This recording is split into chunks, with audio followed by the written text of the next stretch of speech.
Buenos días. Hoy, 21 de septiembre del año 2025, vamos a iniciar nuestra escuela dominical que se titula El pecado más grande, es la sesión 3. Muy bien, como siempre vamos a ver primeramente el texto en español y después veremos el texto en inglés.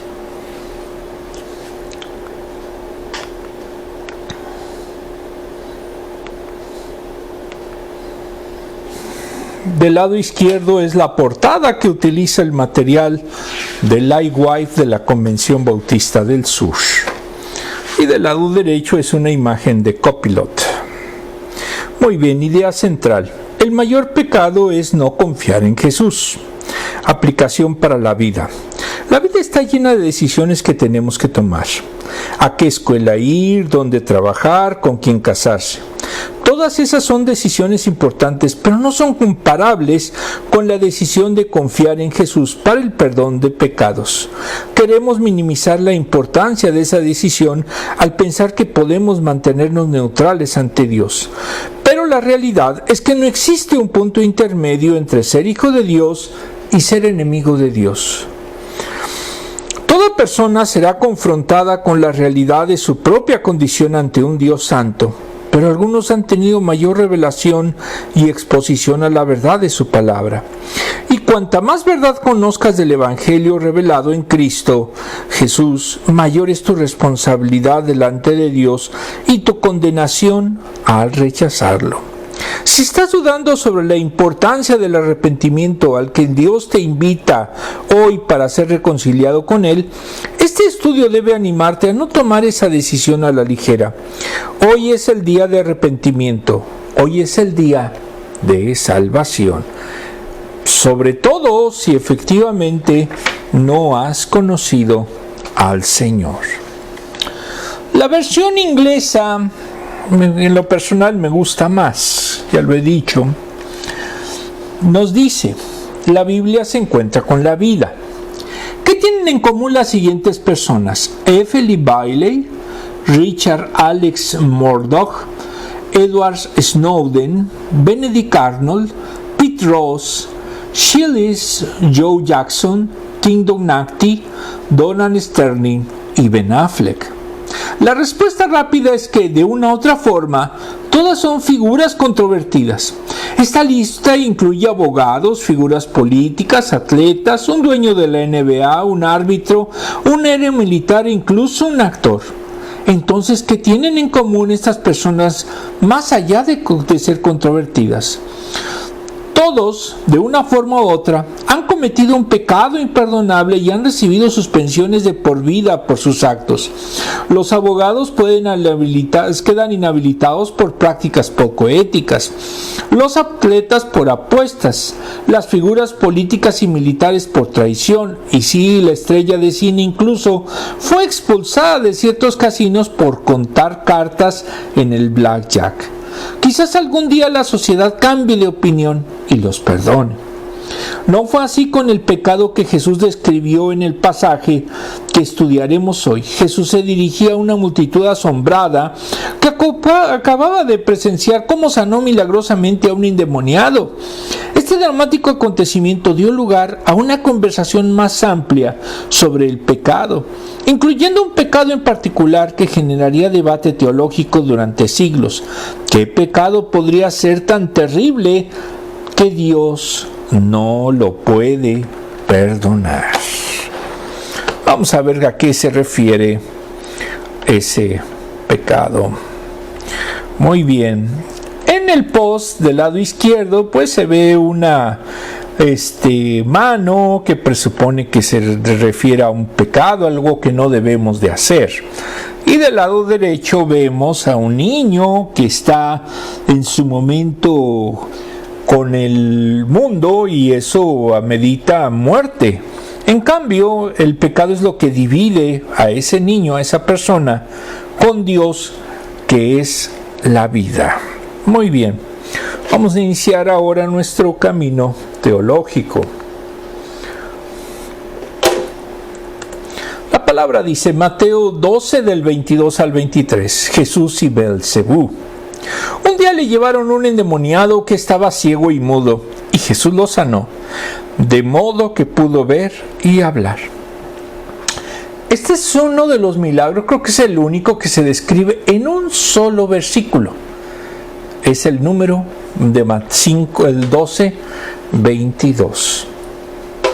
Vamos a ver lo que generó. 23. Toda la gente se quedó asombrada y decía: ¿no será este el hijo de David? Muy bien.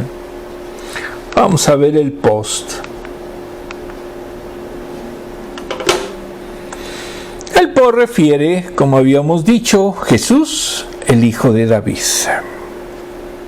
Ahora, vamos a ver su contexto. Primero, milagro del endemoniado sordo y mudo. En el libro Los Milagros de Jesús Martínez, editorial Litoar, Publicidad CIA, nos dice respecto a este milagro que fue en Capernaum entre los meses de julio a septiembre del año 29 después de nuestra era. El endemoniado, que además era sordo y mudo, fue traído a Jesús para que lo sanara. Y ante un grupo de seguidores y de fariseos y escribas que lo serían para desacreditarlo, que habían venido incluso de Jerusalén, Marcos 3:22, Jesús sanó a este hombre. Pero la percepción del milagro por parte del grupo fue distinta, ya que el ser humano tiende a analizar los sucesos sobrenaturales de formas diversas. Por el poder de Dios, el demonio que poseía a este hombre salió de él, y entonces recobró la vista, el oído y el habla. Alzó sus manos y alabó a Dios. La multitud estaba atónita, incrédula. Se preguntaba si sería este el hijo de David, Mateo 12:23. Lo cual entraña dudas. Quizás otro grupo sí lo aceptó como un señor. Los fariseos decían que el poder para expulsar demonios venía de Belcebú, príncipe de los demonios. E incluso demandaron otra señal, ya que esto para ellos no era tan importante. Y como consecuencia de su obstinado pesimismo, los llevó a cometer un pecado imperdonable, que es blasfemar contra el Espíritu Santo. La segunda persona de la divinidad lleva a la humanidad a los pies de Jesús, Juan 16:8. Mora en el corazón de los creyentes, Juan 14:17. Por el poder de ese Espíritu, Jesús realizó los milagros en esta tierra, Mateo 12:28, Hechos 10:38. Blasfemar contra el Espíritu es la resistencia y el rechazo progresivo a la verdad, y culmina con una decisión final e irrevocable en contra de ella. Jesús se defiende de estas acusaciones diciendo que un reino, una casa, una familia no puede dividirse, puesto que si lo hace, perecerá. Entonces no podía un demonio estar en contra de otros demonios. Es ilógico y contradictorio. Jesús obraba bajo el poder divino y como tal era una señal de que el reino de Dios había llegado a esta tierra. Y Cristo vino a irrumpir a la casa de Satanás. Satanás no podía haber echado fuera a Satanás. Si lo hiciera, su reino estaría dividido y tendría las horas contadas. Por lo que entrar a casa del Belcebú debía atarlo para poder saquear sus bienes. Y debe de ser considerado como enemigo. Por lo tanto, los fariseos y escribas quedaron en ridículo, más cuando ellos mismos hacían exorcismos. ¿De dónde venía su poder? Si ambas acciones eran iguales, debían de venir de Dios. Versículo 22. En el libro Mateo de Samuel Pérez Millós, editorial CRIE, los versículos 22 y 23 los titula Sanidad y Confrontación. En el versículo de estudio, los fariseos se habían propuesto matar a Jesús. Buscaron encontrarle alguna acción ilegal y lo seguían a todo lugar para este propósito. Había un endemoniado en la cual un ser demoníaco ajeno al poseído toma control de él o ella. Hablan por medio de ella y responden usándolo como instrumento. Marcos 7:5 del 7 al 10. Lucas 4:45. Son huestes de ángeles caídos que sirven a Satanás. Se distinguen en los evangelios claramente cuando son enfermedades y posesiones diabólicas. Jesús los sanó. Inclusive utilizan palabras distintas, no es la misma referencia. Jesús los sanó, expulsó al demonio y restauró al ser humano. Versículo 23. El milagro produjo una reacción en las gentes. Comenzaron a pensar que era el hijo de David prometido, el Cristo de Dios, el Mesías anunciado. Incluso algunos líderes ya habían llegado a esa conclusión, como Nicodemo, porque nadie podía hacer esas señales a no ser que Dios estuviera con él. Juan 3:2. La pregunta se hacía con un sentido de profunda duda, dado que Jesús no correspondía a las expectativas que les habían enseñado, relativo a un Mesías victorioso.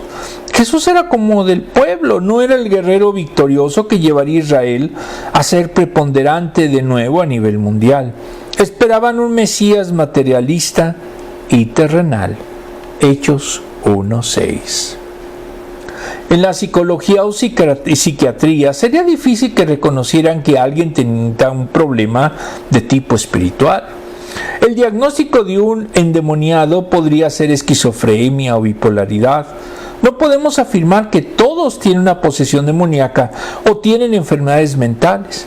En el mundo secular naturalista no se va a reconocer los problemas de la que la Biblia señala sobre el mundo espiritual.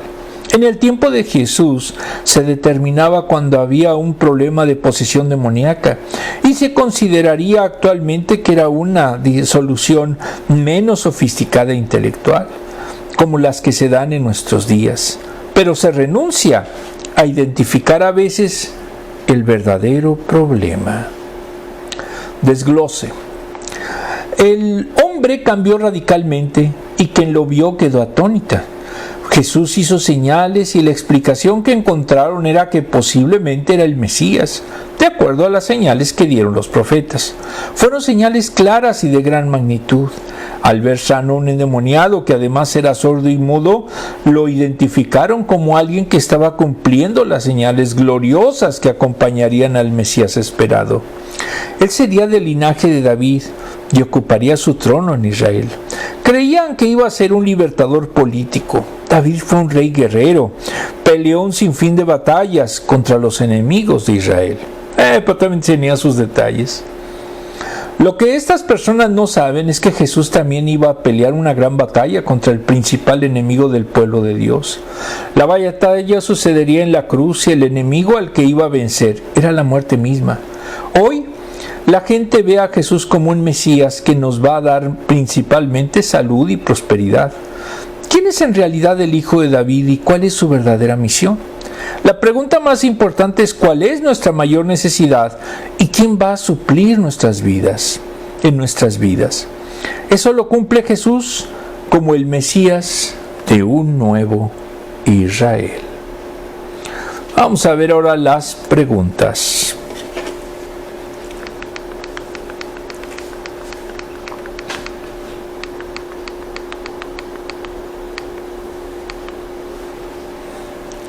Las primeras son de la versión en español, las segundas son de la versión en inglés. ¿Qué tiene que ver la vida de Jesús hace casi 2000 años con tu vida hoy? Pues que la salvación es la misma antes y ahora. Si no conocemos a Jesús, si no lo tomamos como nuestro Señor, pues no vamos a ser salvos.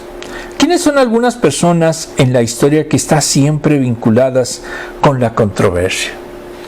Bueno, pues por ejemplo, nuestro actual presidente es un agente controversial y lamentablemente pues está gobernando. 2. ¿Por qué identificar a Jesús como hijos de David? Porque así lo dice la Escritura lo llamó hijo de David, aunque realmente pues era antes que David, entonces sería una contradicción. ¿Cuándo te has sorprendido ante una manifestación del poder de Dios?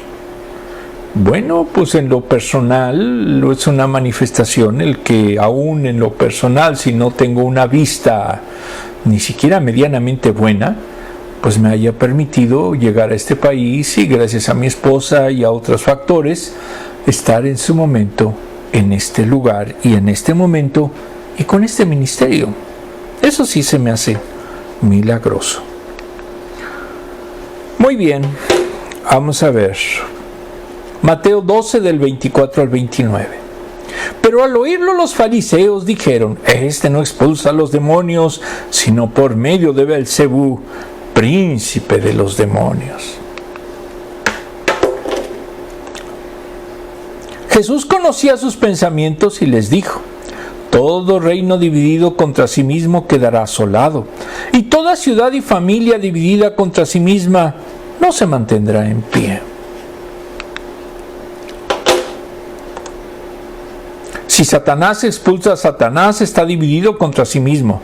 ¿Cómo puede entonces mantenerse en pie su reino? 27. Ahora bien, si yo expulso a los demonios por medio de Beelzebú, los seguidores de ustedes, ¿por medio de quién los expulsan? Por eso ellos mismos los juzgarán a ustedes.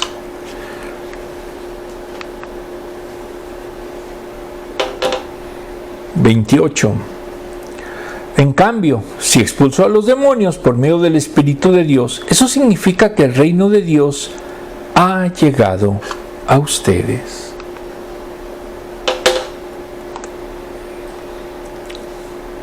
¿O cómo puede entrar alguien en la casa de un hombre fuerte y arrebatarle sus bienes, a menos que primero lo ate?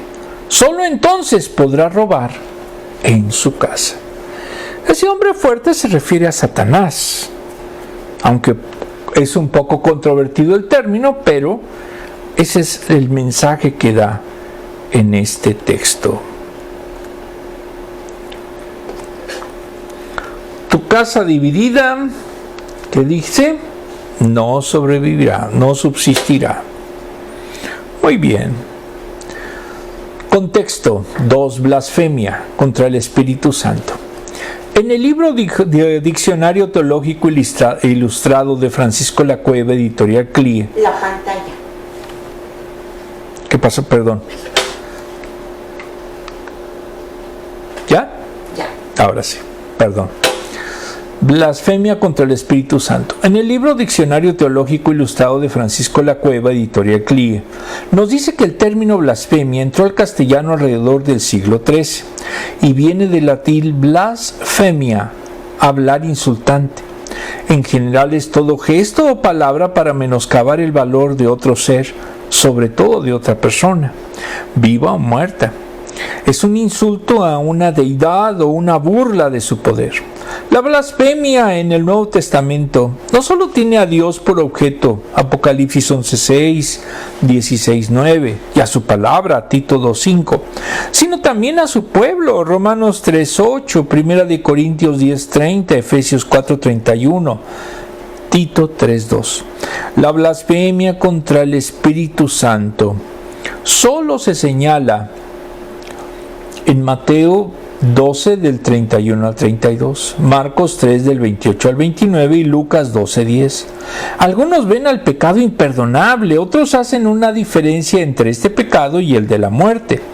La blasfemia contra el Espíritu Santo no consiste en hablar mal contra una persona de la deidad, ni resistir a la operación del Espíritu Santo en el corazón de un incrédulo, ni se insinúa aquí que hablar contra el Espíritu sea peor que hablar contra el Padre o el Hijo, sino que es un acto consciente y voluntario de atribuir al espíritu inmundo, al poder de Satanás, las obras milagrosas de Cristo, llevadas a cabo mediante el dedo de Dios. Lucas 11:20, Éxodo 8:19. Ya que mediante esas obras milagrosas el Espíritu Santo prueba las evidencias de que Cristo es el Mesías esperado y la verdad de sus enseñanzas. Es incuestionable y comprometedora para todos. Este pecado solo podía cometerse cuando el Señor se hallaba en la tierra en su estado de humillación. Por lo tanto, en la actualidad es imposible que se pueda blasfemar contra el Espíritu Santo, ya que Cristo no está físicamente entre nosotros. Y por lo tanto, no puede haber alguna consideración de que su poder para liberar a los seres humanos de los demonios provenga del mundo de las tinieblas. Si les dicen otra cosa, están mintiendo. Este es uno de los mejores hermeneutas y teólogos que existe, español. Incluso había sido hasta sacerdote católico. Entonces es una persona muy culta y este razonamiento teológico me parece muy adecuado. Entonces, no se espante porque quizás ustedes ya blasfemaron contra el Espíritu Santo. No se dan las condiciones para que eso sucediera. Versículo 24. Los fariseos no podían negar el milagro y Jesús solo había hecho bien a los demás. Entonces buscaron desprestigiarlo, murmurando y calumniándolo a sus espaldas. Son cobardes. Lo despreciaban y lo llamaban Cristo no trató con desdén a los hipócritas, sí con dureza. Difundieron que era aliado de Satanás y actuaba con su poder y autoridad. Lo acusaban de endemoniado y sus milagros eran fruto de esa alianza y los milagros eran mentirosos. Los demonios abandonaban entonces los cuerpos por la sola palabra de Jesús, pero el poder venía del acuerdo con Satanás, no con Dios. Los demonios no salían por la autoridad divina del Hijo de Dios. Versículo 25. La omnisciencia de Jesús se pone de manifiesto. Conocía los pensamientos de los fariseos. No se puede separar nunca la deidad y la humanidad de Jesucristo. Era Dios el mismo manifestado en carne. Nada escapaba al control del Señor Cristo. Los enfrentó delante de las gentes a quienes estaban engañando. Su respuesta es lógica, de sentido común. Un reino o casa que se divide, que entra en lucha fratricida entre hermanos, se destruye. Los enfrentamientos producen quebrantamientos y las divisiones desolación. Lo mismo sucede en la ciudad o familia. Cicerón decía que solo es estable un reino y firme una familia cuando no hay odios o divisiones. Divide y vencerás. Es el axioma que sucede incluso en las iglesias. Sí, yo conozco algunas. Versículo 26. La aplicación de las primeras afirmaciones es sencilla. Si Satanás echa fuera de los endemoniados a los demonios, esto es a Satanás mismo, está dividido y en conflicto con sus propios intereses. Por tanto, se destruirá a sí mismo. ¿Cómo se tendría en pie su reino? Entonces la afirmación e insinuación fariseica es incongruente y contradictoria. Si Jesús echaba demonios por el poder de Belcebú, entonces Satanás estaba luchando contra sí mismo en una carrera de destrucción. Si se echaban demonios por la autoridad de su líder, estaría desautorizando y deshaciendo la obra de ellos, por tanto luchando contra sus propios intereses. Entonces es ilógico que se hagan por un convenio por Satanás. Al contrario, su misión era deshacer las obras del mal. Es decir, Cristo vino a destruir a Satanás. Versículo 27. Los judíos practicaban exorcismos y para echar a los demonios necesitaban una fuente de poder superior a ellos. Y en el tiempo de Jesús usaban algunos el nombre del Señor, de Cristo, para expulsar a los demonios, aunque no creían en él. Marcos 9:38. Los fariseos atribuían los exorcismos al poder del Espíritu de Dios. Entonces, al preguntárseles de dónde venía el poder de sus hijos para hacer exorcismos, los estaba poniendo en un predicamento, porque estarían acusando a sus propios hijos de ser seguidores y aliados de Satanás. La acusación se volvía contra los acusadores. Sus hijos, sus discípulos, serían sus jueces. Y era contradictorio con sus enseñanzas, ya que los maestros estarían acusando a sus propios discípulos de estar vinculados a Satanás. Versículo 28. La profecía declaraba que cuando el Mesías viniera sería ungido por el Espíritu y con el poder de Dios echaría fuera demonios, lo que evidenciaba que el reino de Dios estaba presente. Jesús afirmó que por el Espíritu de Dios Él echa demonios y por lo tanto llegó el reino de Dios a ese tiempo. Estaba haciendo las señales mesiánicas con el poder del Espíritu Santo. Jesús es Dios, el Verbo eterno, pero el poder del Espíritu hacía posible esas señales mesiánicas, porque así estaba determinado y lo acreditaban como enviado de Dios. Él era el hijo de David y destruía la argumentación blasfema de los fariseos que lo llamaban endemoniado, siendo el hijo de Dios, y su poder se hacía patente por efecto y acción del Espíritu Santo y del Padre. Versículo 29. Jesús cierra su enseñanza por medio de una pequeña parábola, consistente en la necesidad de sujetar a un hombre fuerte para poder entrar en su casa y saquearla.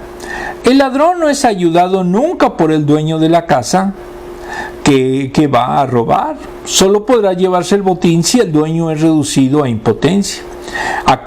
El que ocupaba la casa es el demonio, y solo era posible si un poder superior domina a Satanás y no tenga más remedio que ver cómo le quitaban su posesión. Es decir, el endemoniado, Satanás domina el mundo. 1 de Juan 5:19. Está bajo su control, son sus esclavos. Alguien más fuerte que Satanás tiene que sujetarlo para hacer posible la liberación de los que están bajo su yugo. Es decir, Jesús busca saquear el reino del maligno y llevarse a los cautivos en libertad al reino de Dios. Colosenses 1:13. Y abolir la muerte, restituir la inmortalidad. 2 de Timoteo 1:10. Satanás tiene fuerza y astucia. Por eso lo comparó con un hombre fuerte, 1 de Pedro 5:6. Pero Cristo es más fuerte, Isaías 9:6. Por eso ata al diablo para arrebatarle sus bienes y expulsar los demonios que poseían, en este caso, a ese ser humano. Por esa posesión se daba o estaba esa persona sorda y muda. Desglose. Los fariseos esgrimían un argumento irracional contra Jesús, buscando que no se identifiquen sus señales con las mesiánicas. Cuando dos equipos están disputando la final, pero de repente los delanteros de uno de los equipos tratan de anotar en la propia puerta para que el otro gane, lo cual sería imposible. Entonces la acusación de que Jesús echaba fuera demonios por el poder de Satanás estaría boicoteando su propia misión. Entonces, si los discípulos de los fariseos, que también supuestamente sacaban demonios, no se convierten ellos mismos en jueces que acusaban la hipocresía de los fariseos también. Las señales del reino de Dios que acompañan al ministerio de Jesús son innegables. Cuando venga el Mesías, lo hará en oposición al reino de Satanás y para destruir ese lugar de tinieblas. Jesús muestra que solo hay dos reinos y dos categorías en el mundo: o estás con Él o estás contra Él. Todos pertenecen al reino de Satanás por la naturaleza pecaminosa. Jesús vino a atar a Satanás y romper las cadenas que atan a los prisioneros. Tú y yo hemos pasado de un reino a otro, si es que hemos llegado a conocer a Jesús como libertador y no como nuestro enemigo. Estamos en el reino del Mesías triunfante. Tenemos el privilegio de declarar esta libertad que ha ofrecido a perdonar a todo el mundo que todavía sufren la opresión del reino maligno. Estamos en la misión de invitar sin cesar a los que nos rodean a abandonar su lealtad a Belcebú por medio del arrepentimiento, y a que vengan a Jesús pidiéndole perdón y liberación. Es un privilegio ser embajadores del reino de Dios en la tierra. No debemos olvidar que estamos en el mundo, pero no somos del mundo. Estamos en una guerra constante que no terminará hasta que Jesús regrese para que tenga la victoria final contra sus enemigos. Mientras tenemos que seguir peleando y ganando la mayor cantidad de ciudadanos del reino de Satanás para que conozcan y se incorporen al reino de Cristo. Muy bien, vamos a ver la pregunta.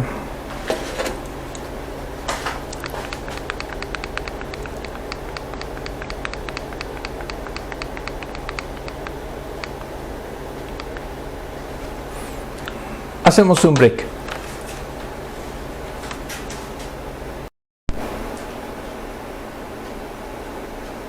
Continuamos. Pregunta. ¿Por qué no tiene sentido decir que Jesús saca demonios por el poder de Satanás? Porque como lo dijo claramente el Señor, no puede Satanás actuar contra Satanás. Si lo hace, se está autodestruyendo. ¿Por qué Jesús es considerado a menudo controvertido incluso hoy en día? Porque Él dio una verdad distinta a la del mundo. El mundo está contaminado por Satanás. Entonces, cuando habla lo contrario a Satanás, pues simplemente va a ser contradictorio, sobre todo por las personas que están apasionadas por el diablo. Es más, es un rockstar, es una superestrella. Hay infinidad de series en las que lo tienen como un héroe, incluso a Satanás. Entonces, no es algo difícil de imaginar por qué hay esa controversia. Muy bien, vamos a ver la siguiente. Versos del 30 al 32. 30. El que no está de mi parte está contra mí, y el que conmigo no recoge, esparce. O derrama, como viene en otras versiones. Por eso les digo a todos, se les podrá perdonar todo pecado y toda blasfemia, pero la blasfemia contra el Espíritu Santo no se le perdonará a nadie. Ya dijimos el contexto. En una palabra, en este momento no existe ese pecado.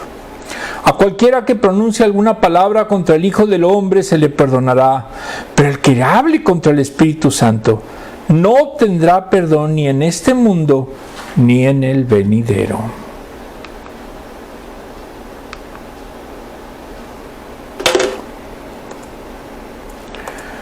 En el post, la blasfemia contra el Espíritu Santo. Ya vimos que no admite perdón de ninguna especie. Versículo 30. El Señor advierte que en la lucha contra el diablo no hay paz ni neutralidad posible. Hay dos reinos opuestos: el reino de Dios de los cielos y el de Satanás. El del poder de las tinieblas, el que está en un reino no puede estar en el otro, porque son incompatibles por necesidad de ser. Usted no puede ser discípulo de Satanás y de Jesús, no. O es de uno o es de otro. Usted mire sus acciones y vea a cuál está sirviendo. Nadie puede estar fuera de alguno de ellos. El Señor vino para deshacer las obras del diablo, de modo que el que no está con él estará con Satanás. La consecuencia se expresa con los verbos recoger o desparramar. Jesús busca salvar lo que está perdido, Lucas 19:10. Busca recoger y a los salvos, liberándolos del poder del maligno y llevarlos a su reino. Si son rescatados, estarán entonces desparramados. Si no son rescatados, estarán entonces desparramados como rebaño sin pastor y siendo presa fácil del maligno. En un rebaño, si todos están dispersos, bueno, pues el lobo ahí va a ser su festín. En los versículos 31 a 37 los titula el pecado imperdonable. En este versículo la consecuencia de lo señalado es que cualquier pecado tiene perdón, previo arrepentimiento y confesión del responsable. Pero la blasfemia contra el Espíritu Santo no lo tiene. El perdón que Dios otorga abarca todos los pecados, Colosenses 2:13. Y en este sentido no hay condenación para el creyente, Romanos 8:1. Blasfemia es hablar mal contra alguien, incluso Dios.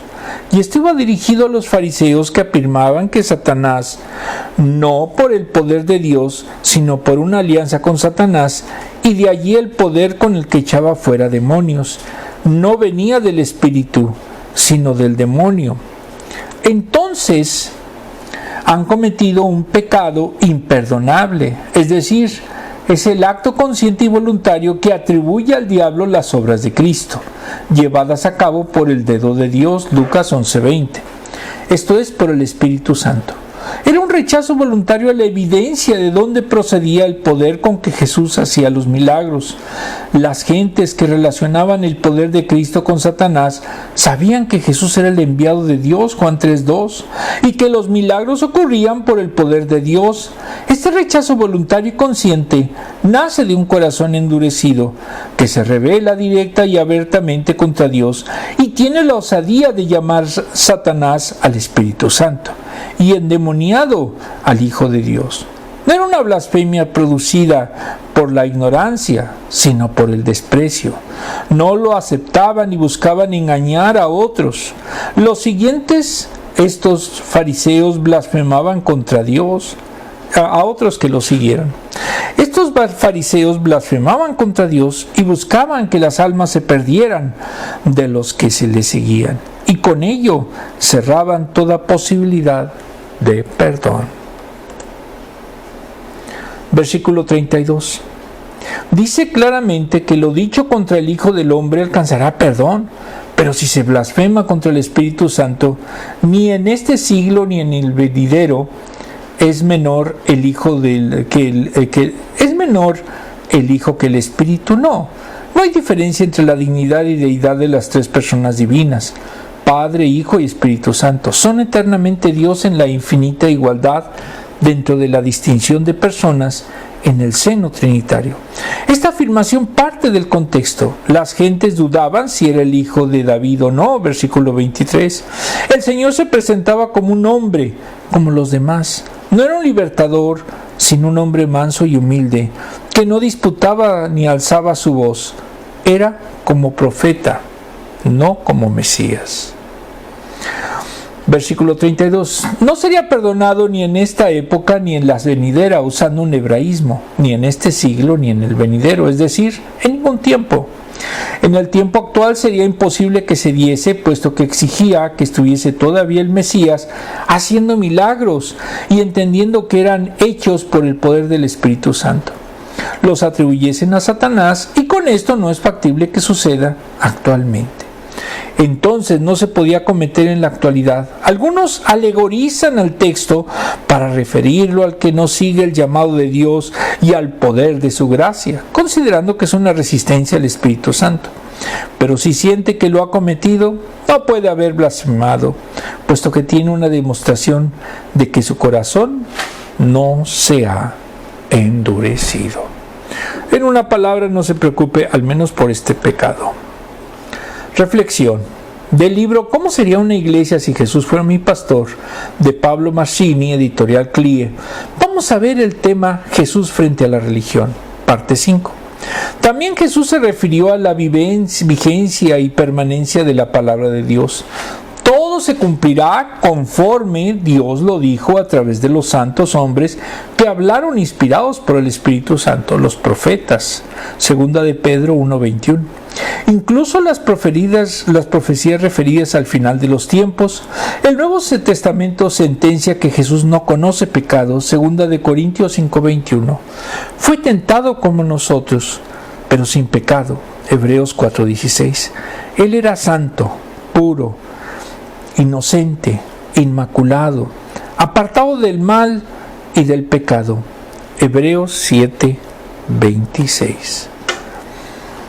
El hecho de que Jesús no haya pecado significa que mantuvo la exigencia de la ley, la cumplió cabalmente, y por eso su sacrificio se tornó eficaz y eficiente para todas las personas que lo reciben como Señor y Salvador.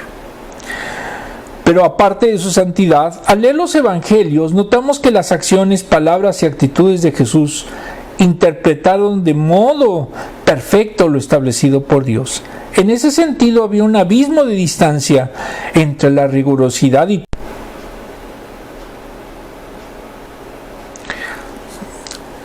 hipócrita de los escribas y fariseos y el ministerio de Jesús.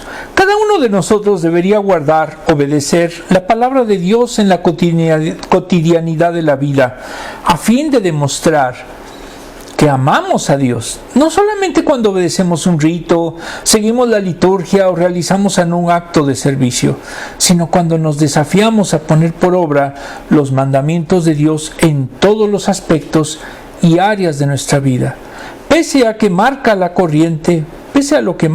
corriente de este mundo. La cultura hipermoderna, las nuevas formas o modismos sociales, lo que la gente espera, lo que indica el común denominador de las personas. Pese a todo, deberíamos afirmar nuestro rostro y hacer la voluntad de Dios en todo momento, tiempo y lugar como desafío. Leamos en especial el Sermón del Monte y anotemos en una hoja 2 columnas. De un lado, todo lo que Jesús enseña y pide que hagamos, por ejemplo, Mateo 5:48. En la segunda, luego de haber orado y examinado con atención nuestras acciones cotidianas, escribamos las cosas que efectivamente cumplimos y las que no. Sin duda veremos que hay cosas que nos cuestan más que otras y algunas que directamente no cumplimos. El diferencial entre una columna y la otra es el punto de mejora que tenemos por delante y debemos cumplir bajo la guía y dirección del Espíritu Santo.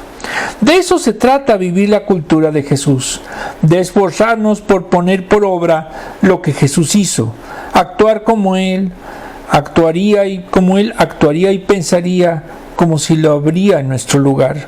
Jesús es el punto de unión entre el cielo y la tierra, entre el poder de Dios y la fragilidad humana, entre la vida eterna y la muerte. No solo vino a transformar la realidad de un mundo caído y cargado de pecados, sino que por su santidad, obediencia y sacrificio, acercó el reino de Dios a los hombres. Hebreos 5:7.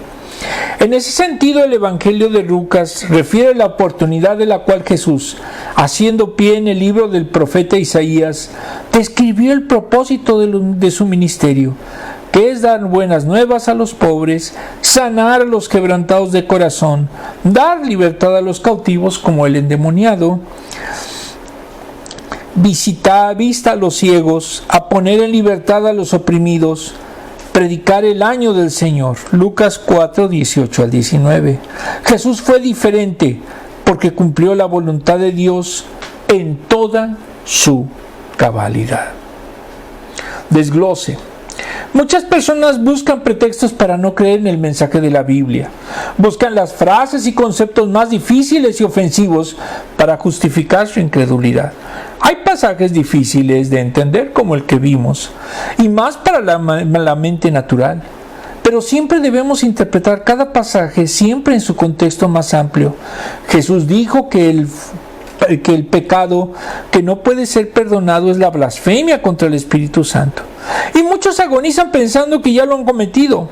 Jesús dirige sus palabras a los líderes religiosos que han visto cómo desarrolla su ministerio, que viene de Dios y con autoridad.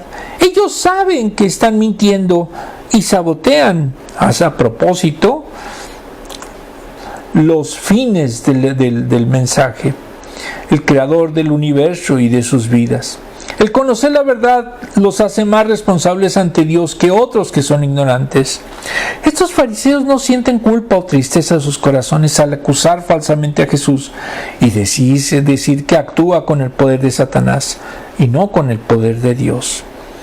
Esa es la blasfemia para el Espíritu Santo. No siente ningún tipo de dolor por enfrentar y retar a aquel que tiene el poder para salvar a través de Jesús, el mismo Espíritu Santo. Si tú sientes algún tipo de preocupación por si tal vez has cometido la blasfemia contra el Espíritu Santo, lo más probable es que no la hayas cometido. Reitero, no se puede cometer. Los que han cometido el pecado imperdonable nunca se arrepienten, y esa es la esencia por la que nunca hay perdón para ese pecado. El Evangelio busca que se sepan las señales que hizo Jesús. Él vino de parte de Dios para hacer la misión divina. Si decía la verdad, sus implicaciones para tu vida son de implicaciones eternas. Confía en Él, reconoce tu pecado y tráelo ante Dios pidiéndole que Jesús sea tu sustituto perfecto. Dios promete que con el poder del Espíritu Santo te liberará del dominio de Satanás y estarás en el reino que garantiza vida eterna para sus ciudadanos. Vamos a ver las siguientes preguntas. Las últimas.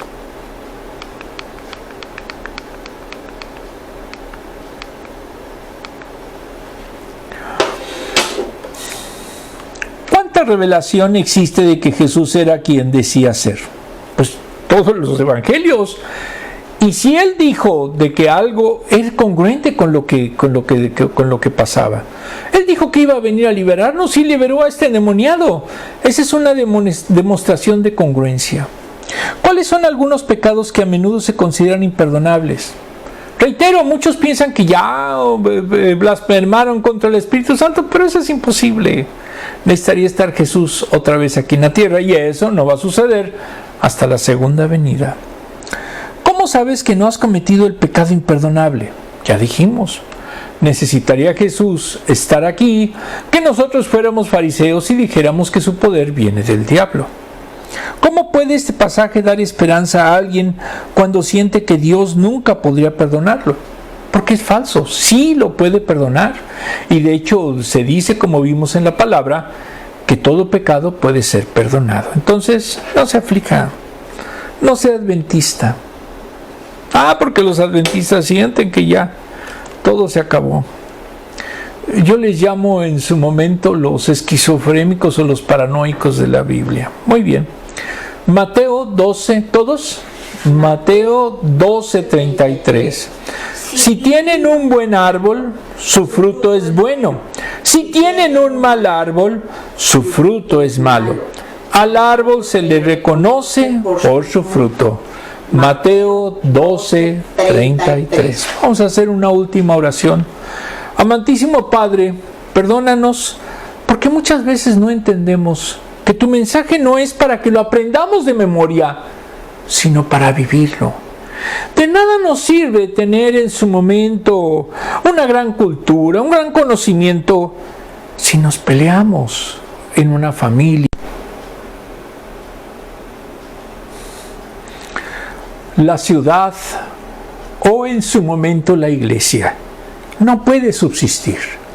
Por eso necesitamos tener unidad en el espíritu, verdaderamente obedecer la voluntad de Dios y sobre todo tener amor a nuestros semejantes, como debemos tener amor y respeto reverente a nuestro Dios. Todo esto, Señor, te lo pido por el sagrado nombre de nuestro Señor Jesucristo. Amén. Nos vemos el próximo domingo.